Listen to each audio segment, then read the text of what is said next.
പ്രിയമുള്ള എൻ്റെ വിദ്യാർത്ഥിനികളെ എല്ലാവരെയും ഞാൻ ഓൾ കേരള ഡിസ്റ്റൻസ് എഡ്യൂക്കേഷൻ എന്ന് പറയുന്ന നമ്മുടെ സ്ഥാപനത്തിലേക്കുള്ള ഓൺലൈൻ വീഡിയോ ക്ലാസ്സിലേക്ക് സ്വാഗതം ചെയ്യുകയാണ്.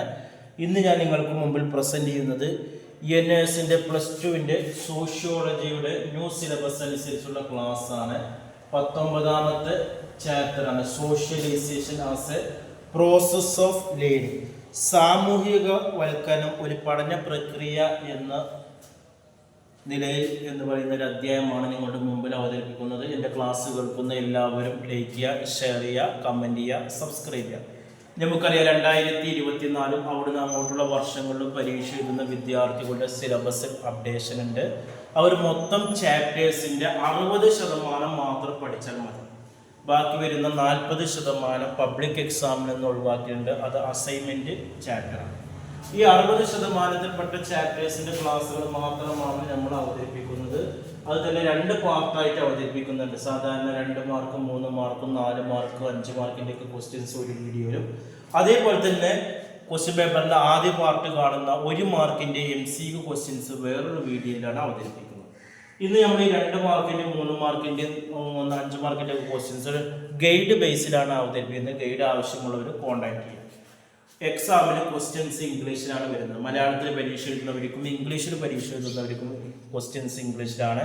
അപ്പോൾ ക്വസ്റ്റ്യൻസ് ഇംഗ്ലീഷിൽ വന്നു കഴിഞ്ഞാൽ എങ്ങനെ മലയാളത്തിൽ ആൻസർ ചെയ്യാം എന്നുള്ളതിൻ്റെ ഒരു പ്രാക്ടീസും കൂടിയാണ് നമ്മുടെ ക്ലാസ്സുകളിൽ ലഭിക്കുന്നത്. ചെറിയൊരു ചാപ്റ്ററാണ്, 5 ക്വസ്റ്റ്യൻസ് ആണ് അതിൻ്റെ പറഞ്ഞ് നമ്മൾ അവസാനിപ്പിക്കും. ഫസ്റ്റ് ക്വസ്റ്റ്യൻസ് ആണ് സോഷ്യലൈസേഷൻ. What is socialisation? എന്താണ് സാമൂഹ്യവൽക്കരണം എന്ന് പറഞ്ഞാൽ എന്താണ്? അതിൻ്റെ ആൻസർ, വ്യക്തികൾ ഗ്രൂപ്പിൻ്റെ മാനദണ്ഡങ്ങളായി പൊരുത്തപ്പെടാൻ പഠിക്കുന്ന പ്രക്രിയയാണ് സാമൂഹ്യവൽക്കരണം. വ്യക്തികൾ എന്ത് ചെയ്യണം? ഒരു ഗ്രൂപ്പിൻ്റെ മാനദണ്ഡങ്ങളുമായി പൊരുത്തപ്പെടാൻ പഠിക്കുന്ന പ്രക്രിയയാണ് സാമൂഹ്യവൽക്കരണം. ഇതൊരു ഉദാഹരണത്തിലൂടെ പറയുകയാണെങ്കിൽ, ഒരു ശിശു ലോകത്തിൽ ജനിക്കുന്നത് ഒരു ജൈവ വസ്തുവായിട്ടാണ്. അതിന് നിരവധിയായ ആവശ്യങ്ങളുണ്ട്. ആ ശിശു പതുക്കെ സാമൂഹ്യ ജീവിയായി വാർത്തെടുക്കപ്പെടുന്നുണ്ട്. അവൻ പ്രവർത്തിക്കുന്നതും അനുഭവിക്കുന്നതിനുമുള്ള സാമൂഹ്യ രീതികൾ പഠിക്കുന്നുണ്ട്. സാമൂഹ്യ ജീവിയെ വാർത്തെടുക്കുന്ന പ്രക്രിയ ഇല്ലാതെ സമൂഹത്തിന് തുടരാൻ കഴിയില്ല എന്നതാണ്. സംസ്കാരത്തിന് നിലനിൽക്കാൻ കഴിയില്ല, വ്യക്തികൾക്ക് ആളാകാനും കഴിയില്ല. ഈ പ്രക്രിയയുടെ പേരാണ് എന്ന് പറയുന്നത് സാമൂഹികവൽക്കരണം എന്ന് പറയുന്നത്. അപ്പോൾ സാമൂഹ്യ ജീവിയെ വാർത്തെടുക്കുന്ന പ്രക്രിയ ഇല്ലെങ്കിൽ സമൂഹത്തിന് തുടരെ പോകാൻ പറ്റില്ല, സംസ്കാരം നിലനിൽക്കാൻ കഴിയില്ല, വ്യക്തികൾക്ക് ആളാകാനും കഴിയില്ല. ഇങ്ങനെയൊക്കെയുള്ള ഒരു പ്രക്രിയയാണ് എന്ന് പറയുന്നത് സാമൂഹികവൽക്കരണം എന്ന് പറയുന്നത്. രണ്ടാമത്തെ questions mentions factors of process of socialisation ആണ്. സാമൂഹ്യവൽക്കരണ പ്രക്രിയയുടെ ഘടകങ്ങൾ എന്താണ്? ഇപ്പൊ സംഘത്തിലെ മാനദണ്ഡങ്ങൾ, ശീലങ്ങൾ, ആശയങ്ങൾ എന്നിവ പഠിക്കുന്ന പ്രക്രിയയാണ് സാമൂഹ്യവൽക്കരണം. ഈ പഠന പ്രക്രിയയിൽ 4 ഘടകങ്ങളുണ്ട്. 1 അനുകരണം, 2 ഊഹിക്കല്, 3 തിരിച്ചറിയല്, 4 ഭാഷ എന്നത്. മൂന്നാമത്തെ ചോദ്യം explain the stages of socialisation ആണ്. സാമൂഹ്യവൽക്കരണത്തിന്റെ വിവിധ ഘട്ടങ്ങൾ ഏതൊക്കെ? 4 ഘട്ടങ്ങളാണുള്ളത്. അതിൽ ഓരോന്ന് പറയാം. ക്രമേണയുള്ള അഭ്യാസമാണ് സാമൂഹ്യവൽക്കരണം. സാമൂഹ്യ ധർമ്മങ്ങൾ ഏറ്റെടുത്ത് നിർവഹിക്കാൻ ശിശു പഠിക്കുന്ന പ്രക്രിയയാണ് എന്ന് പറയുന്നത് സാമൂഹ്യവൽക്കരണം. സാമൂഹ്യവൽക്കരണത്തിന് ശൈശവം മുതൽ യൗവനം വരെ 4 ഘട്ടങ്ങളുണ്ട്. അതിൽ ഒന്ന് പറയുന്നത് ശൈശവ സാമൂഹ്യവൽക്കരണം, ഇംഗ്ലീഷിൽ പറയുകയാണെങ്കിൽ ഇൻഫന്റ് സോഷ്യലൈസേഷൻ ആണ്. ശൈശവ ഘട്ടത്തിൽ ശിശുവാണ്. അത് ജീവിക്കുന്ന സാമൂഹിക സാംസ്കാരിക ചുറ്റുപാടുകളിൽ നിന്ന് പഠിക്കുന്നതും ആ സാഹചര്യങ്ങളുമായി ഇടപഴകുന്നതും വളരെ പരിമിതമായ തോതിലാണ്. ശിശുക്കൾക്ക് എല്ലാ കാര്യങ്ങളും മറ്റുള്ളവരെ ആശ്രയിക്കേണ്ട കാലമാണ്. 2 ചൈൽഡ് സോഷ്യലൈസേഷൻ ആണ്, ബാല്യ സാമൂഹ്യവൽക്കരണമാണ്.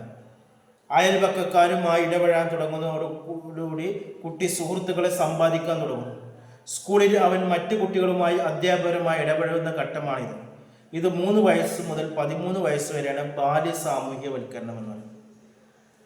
3 പറയുന്നത് കൗമാര സാമൂഹ്യവൽക്കരണമാണ്, അഡോൾസെന്റ് സോഷ്യലൈസേഷൻ ആണ്. കുട്ടിയിൽ നിന്ന് ഏറ്റവും ശക്തമായ എതിർപ്പുകൾ ഉണ്ടാക്കുവാൻ സാധ്യത കുട്ടിക്കാലത്തും യൗവനാരംഭകാലത്തുമാണ്. പിരിമുറുക്കത്തിന്റെ കാലഘട്ടത്തിലാണ് ഇത്. 13 മുതൽ 19 വയസ്സ് വരെയുള്ള പ്രായമാണ് കൗമാര കാലഘട്ടം. കൗമാര സാമൂഹ്യവൽക്കരണത്തിൽ കുട്ടി സമപ്രായക്കാരുടെ വമ്പിച്ച സ്വാധീനത്തിന് വിധേയമാകുന്നുണ്ട്. ഇതാണ് വ്യക്തി ജീവിതത്തിലെ 3ാമത്തെ സാമൂഹ്യവൽക്കരണ ഘട്ടം. 4 യൗവന സാമൂഹ്യവൽക്കരണമാണ്. യൗവന സാമൂഹ്യവൽക്കരണം പ്രത്യക്ഷത്തിലുള്ള അല്ലെങ്കിൽ പ്രകടമായ പെരുമാറ്റത്തിലേക്ക് മാറുന്ന ഘട്ടമാണ്. ചില പ്രത്യേക ജോലികൾ ചെയ്യുന്നതിന് യൗവനത്തിലുള്ളവർ സാമൂഹ്യവൽക്കരിക്കുന്നുണ്ട്. അടുത്ത ചോദ്യം 4. Describe the various agent of socialisation ആണ്. സാമൂഹ്യവൽക്കരണത്തിനുള്ള ഏജൻസികളെ കുറിച്ച് വിവരിക്കാനാണ്. സാമൂഹ്യവൽക്കരണം ജീവിതകാലം മുഴുവൻ നീണ്ടു നിൽക്കുന്ന പ്രക്രിയയാണ്. മരണമുഹൂർത്തത്തിലും എന്തെങ്കിലും പഠിക്കാനോ ആകും. ഒരു സാമൂഹ്യവൽക്കരണത്തിന് സാംസ്കാരികപരമായി സ്ഥാപിക്കപ്പെട്ടുള്ള ചില ഏജൻസികളുണ്ട്. ഒന്ന് കുടുംബമാണ്. സാമൂഹ്യവൽക്കരണ പ്രക്രിയയിൽ ഏറ്റവും വലിയ പങ്ക് വഹിക്കുന്ന കുടുംബമാണ്. സാമൂഹ്യവൽക്കരണ പ്രക്രിയ കുടുംബത്തിൽ നിന്ന് തുടങ്ങുന്നു. അമ്മയാണ് കുട്ടിയെ സാമൂഹ്യവൽക്കരിക്കുന്ന ആദ്യത്തെ പ്രതിനിധി. മാതാപിതാക്കൾ ശിശുവിനെ അവൾ പ്രതിദാനം ചെയ്യുന്ന ഗണത്തിന്റെ സംസ്കാരം പഠിപ്പിക്കുന്നു. ശിശു ആദ്യം ആർജിക്കുന്ന സംസ്കാരം അതാണ്. ഒരു വ്യക്തി ജീവിതകാലം മുഴുവനും കുടുംബത്തിന്റെ പ്രത്യക്ഷമോ പരോക്ഷമായ സ്വാധീനത്തിന് വിധേയമാണ്. അവനെ നയിക്കുന്നതും നിയന്ത്രിക്കുന്നതും കുടുംബമാണ്. കുടുംബം അവനെ ഒരു സാമൂഹ്യ ജീവിയായി മാറ്റുന്നുണ്ട്. കുടുംബവും പരിസരവും ഒരു കുട്ടിയെ സാമൂഹ്യവൽക്കരണ പ്രക്രിയയെ സഹായിക്കുന്നുണ്ട്. പിന്നെ വരുന്നത് പിയർ ഗ്രൂപ്പാണ്. സമപ്രായക്കാരാണ്. സ്കൂളുകളിലും കളിക്കളത്തിലും തെരുവുകളിലും ഒപ്പമുള്ളവരാണ് കൂട്ടുകാർ അഥവാ സമപ്രായക്കാർ. ഒരാൾ മുതിർന്നവരുന്ന് പഠിക്കുന്നതിലേറെ സമപ്രായക്കാരെന്ന കാര്യങ്ങൾ മനസ്സിലാക്കുന്നുണ്ട്. 3. എഡ്യൂക്കേഷണൽ ഇൻസ്റ്റിറ്റ്യൂഷനാണ്. സംസ്കാരം ഔപചാരികപരമായി സംക്രമിപ്പിക്കപ്പെടുന്നതും ആർജിക്കപ്പെടുന്നതും വിദ്യാഭ്യാസ സ്ഥാപനങ്ങളിൽ നിന്നാണ്. അധ്യാപകരിൽ നിന്ന് കുട്ടി ആർജിക്കുന്ന ആശയങ്ങളും വൈദഗ്ധ്യങ്ങളും അവൾ സമൂഹത്തിൽ പക്വതയുള്ള അംഗമാകാൻ സാധിക്കുന്നുണ്ട്. സ്കൂളിലെ നിയമങ്ങളും മാനദണ്ഡങ്ങളും അനുസരിക്കാൻ കുട്ടി പഠിക്കുന്നു. അതേപോലെ തന്നെ ബഹുജന മാധ്യമങ്ങൾ ആശയവിനിമയമാണ്. ദിനപത്രങ്ങൾ, ആനുകാലികൾ, പാഠപുസ്തകങ്ങൾ, റേഡിയോ, TV തുടങ്ങിയ നമ്മെ വിവരങ്ങൾ ശേഖരിക്കാൻ സഹായിക്കുന്നു. അവ നമ്മുടെ സമീപനങ്ങളെയും കാഴ്ചപ്പാടുകളെയും സ്വാധീനിക്കുന്നുണ്ട്. മാധ്യമങ്ങൾക്കും അവയിലൂടെ ആർജിക്കുന്ന വിവരങ്ങൾക്കും ആധുനിക സമൂഹത്തിൽ ഏറെ പ്രാധാന്യമുണ്ട്. പിന്നെ റിലീജിയനാണ്, മതമാണ്. സാമൂഹ്യവൽക്കരണത്തിന് മതം വളരെ പ്രധാനപ്പെട്ട ഏജൻസിയാണ്. മതം ശിശുവിൽ അറിയപ്പെടാത്തവനെ കുറിച്ച് ഭയം സൃഷ്ടിക്കുന്നുണ്ട്. ഈ ഭയം അവനെ അല്ലെങ്കിൽ അവളെ ഒരു സവിശേഷ രീതിയിൽ പെരുമാറാൻ പഠിപ്പിക്കുന്നു. അടുത്ത നിയമമാണ്. ആധുനിക സമൂഹത്തിൽ സാമൂഹ്യ നിർണ്ണയത്തിന് ഏറ്റവും ശക്തമായ ഔപചാരിക ഉപാധിയാണ് നിയമം. നിയമങ്ങൾ അനുസരിക്കൽ ഏതൊരു പൗരൻ്റെയും കടമയാണ്. അങ്ങനെ ചെയ്യുക വഴി സാമൂഹ്യവൽക്കരണം നടക്കുന്നു. പിന്നെ വരുന്നതാണ് കീഴ്വഴക്കം. ദീർഘപരമായി നിലനിന്നിരുന്ന സാമൂഹ്യ നിയമങ്ങളാണ് ആചാരങ്ങൾ ലംഘിക്കുന്നത് മറ്റുള്ളവരുമായി ഇഷ്ടക്കേടിന് ഇടയാകുന്നുണ്ട്. അത് കുടുംബത്തെയും പ്രതിസന്ധിയാക്കുന്നു, കുട്ടികളെ പഠിപ്പിക്കുന്നു. അങ്ങനെ സാമൂഹ്യവൽക്കരണം സാധ്യമാകുന്നു എന്നുള്ളതാണ്. ഇനി ലാസ്റ്റ് ചോദ്യമാണ്, socialisation plan important role in personality development of individual discussion. സാമൂഹ്യവൽക്കരണം എന്ന് പറയുന്ന ഒരു വ്യക്തിയുടെ വ്യക്തിത്വ വികസനത്തിന് സഹായിക്കുന്നു. അത് വിവരിക്കാനാണ് വളരെ ഇമ്പോർട്ടൻ്റ് ആയിട്ടുള്ള ചോദ്യമാണ്. പ്രായപൂർത്തിയായ ഒരു വ്യക്തി വിവാഹം കഴിക്കുമ്പോൾ അയാളുടെ വ്യക്തിപരമായ പെരുമാറ്റത്തിൽ പൊരുത്തപ്പെടലിൻ്റെ ഒരു പുതിയ പരമ്പര തന്നെ ആവശ്യമായി വരുന്നുണ്ട്. ദമ്പതികൾക്ക് അരോചകമായ അനുഭവങ്ങൾ കൂടി കടന്നു പോകേണ്ടി വന്നിരിക്കാം. പരസ്പരം പൊരുത്തപ്പെടുന്നതിൽ അവർ വിജയിക്കുന്നെങ്കിൽ ഇരുവർക്കും കൂടുതൽ സാമൂഹ്യവൽക്കരണം ഉണ്ടാകുന്നുണ്ട്. സാമൂഹ്യവൽക്കരണം പരാജയപ്പെട്ടാൽ ദാമ്പത്യ ദുഃഖവും വിവാഹമോചനവും മറ്റുമായിരിക്കും ഫലം. വ്യക്തി സമൂഹവുമായുള്ള സംസർഗത്തിൽ നിന്ന് പഠിക്കുന്നു എന്ന് സാമൂഹ്യവൽക്കരണ പ്രക്രിയയെ പറ്റി ചുരുക്കി പറയാം. ജനങ്ങൾക്കൊപ്പം അവരുടെ ഇടയിൽ വെച്ച് നടക്കുന്ന പ്രക്രിയയാണ് സാമൂഹ്യ സ്ഥിതി വിശേഷങ്ങൾ പഠിക്കുന്നതെന്ന്. അതുകൊണ്ട് അത് സാമൂഹ്യ ബന്ധങ്ങളുമായി എപ്പോഴും ബന്ധപ്പെട്ടിരിക്കുന്നു. ഇത്രയാണ് ഇതിൽ വരുന്നത്. ഇതുമായി ബന്ധപ്പെട്ട എന്തെങ്കിലും സംശയങ്ങളുണ്ടെങ്കിൽ എൻ്റെ വാട്സപ്പ് നമ്പറിൽ ചോദിക്കാം. MC ക്വസ്റ്റ്യൻസ് നമ്മൾ അടുത്ത വീഡിയോയിൽ ഉണ്ടായിരിക്കും.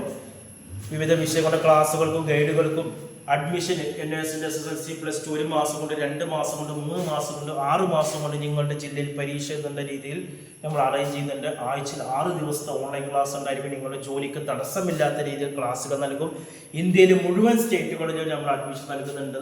വിദേശ രാജ്യങ്ങളിൽ ജോലി ചെയ്യുന്നവർക്ക് ലീവിന് വരുന്ന സമയത്ത് നമ്മളിവിടെ എക്സാം അറേഞ്ച് ചെയ്യും. ഗൾഫിലിരുന്ന ക്ലാസ് കേൾക്കാം. അതേപോലെ തന്നെ വീട്ടിൽ നിന്ന് പരീക്ഷ എഴുതാൻ പറ്റുന്ന ബോസ് എഡ്യൂക്കേഷൻ ബോർഡിൻ്റെ കീഴിൽ +2 SSLC അഡ്മിഷൻ നമ്മൾ നൽകുന്നുണ്ട്. അതുപോലെ തന്നെ ശ്രീനാരായണ ഇഗ്നോ പോലുള്ള യൂണിവേഴ്സിറ്റിയുടെ ഡിഗ്രി PG അഡ്മിഷനും നമ്മുടെ സ്ഥാപനത്തിൻ്റെ കീഴിൽ നൽകുന്നുണ്ട്. കൂടുതൽ വിവരങ്ങൾക്ക് അഡ്മിഷനും കോൺടാക്ട് ചെയ്യേണ്ട വാട്സപ്പ് നമ്പർ നമ്മുടെ ചാനലിൻ്റെ ഡിസ്ക്രിപ്ഷൻ ബോക്സിലുണ്ട്. അതിൽ കോൺടാക്ട് ചെയ്യുക. 9037114679. Okay, thank you.